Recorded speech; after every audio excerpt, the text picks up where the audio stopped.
Jadi tadi seperti Pak Arif Rahman dari Nasdem sudah mudah-mudahan sudah jelas ya, sudah dijawab sebetulnya sama Pak Riono tadi dari PKS. Jadi kami memiliki batasan kewenangan yang tidak bisa luas.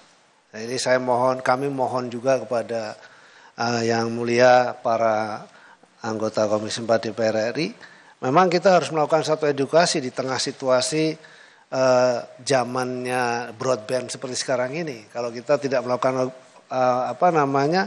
edukasi, akibatnya seolah-olah kita yang salah. Contoh misalnya kemarin itu ketika tersiar soal ada HGB atau sertifikat HGB, yang disalahkan tuh Menteri KKP, seolah-olah Menteri KKP yang mengkapleng-kapleng, padahal tidak seperti itu gitu ya.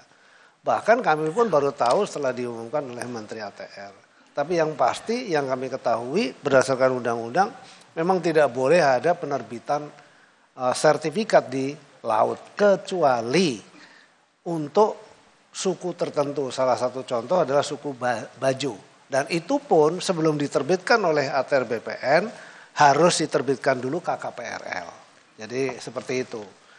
Nah, kemudian soal yang di Bekasi, kan di Bekasi sama juga, tidak memiliki. Jadi segala sesuatu yang tidak memiliki izin, kalau dia memiliki izin lokal seperti HGB dan sebagainya, itu adalah di darat. Begitu dia mulai masuk ke ruang laut, dia harus mengajukan izin KKPRL ke pemerintah pusat, dalam hal ini adalah Kementerian Kelautan Perikanan.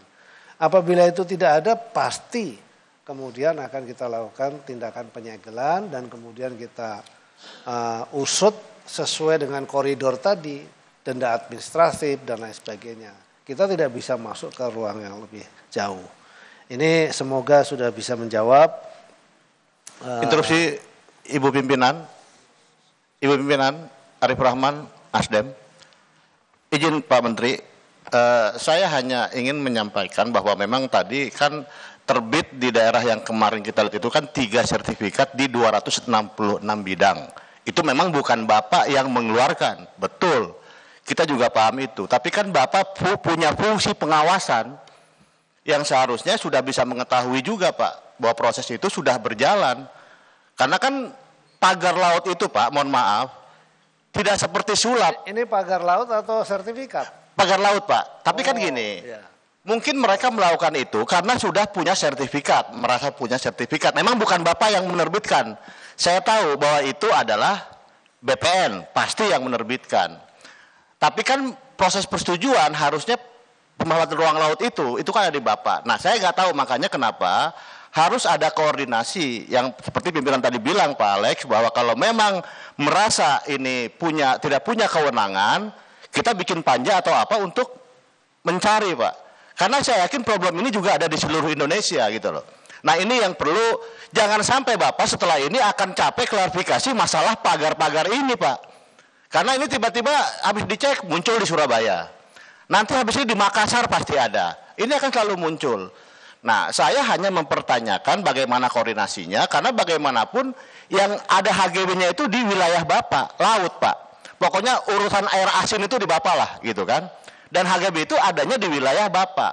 Nah bagaimana fungsi pengawasan Bapak pada saat pagar laut itu ada dan Bapak secara keseluruhan kementerian ini tidak menyikapi secara awal gitu Pak. Itu yang saya maksud, fungsi pengawasan Bapak terhadap pagar-pagar laut itu yang ada gitu loh. Jadi saya juga paham bahwa ini adalah tugas dan wewenang dari BPN untuk mengeluarkan HGB. Kalau memang Bapak ada kesulitan untuk itu, sampaikan ke kita. Kita akan merekomendasikan untuk melakukan panja supaya bisa berkoordinasi dengan BPN dan yang lainnya. Apalagi Bapak juga kan misalkan ada Pol Airut di sana, ada Angkatan Laut di sana kan bersama-sama Bapak.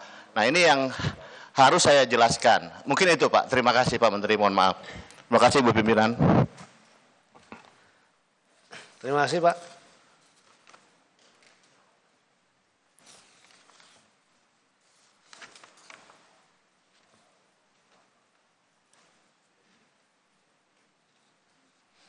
Nah, berikutnya adalah soal kemudian beberapa pertanyaan tadi hampir sama soal bagaimana dengan siapa sebetulnya memasang.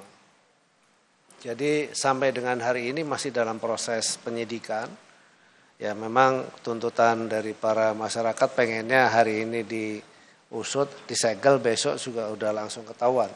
Tapi tidak mudah juga karena kami mendapat beberapa petunjuk tentu, tapi tentu kan juga harus dipanggil dan kemudian ditanya apakah yang bersangkutan betul melakukan itu dan seterusnya, karena memang terus terang kami tidak memiliki satu alat pengawasan yang tadi disampaikan itu ya. Kami sudah mengajukan sebenarnya untuk kemudian kita bisa memiliki digital surveillance begitu, tapi sampai hari ini kita belum punya.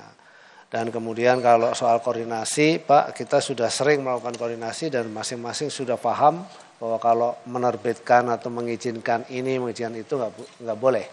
Nah, dan kita sudah sering koordinasi, tapi tetap saja memang masih terlanggar ya. Sudah itu memang menjadi, dan tanggung jawab pengawasan memang terus terang bukan hanya di kita, tapi tanggung jawab pengawasan semua pihak. Daerah juga punya wewenang untuk melakukan pengawasan. Kementerian, lembaga lain juga punya kewenangan untuk melakukan pengawasan dan kita juga, dan koordinasi selalu. Tapi insya Allah ke depan kita akan selalu tingkatkan sistem atau koordinasi soal pengawasan tersebut.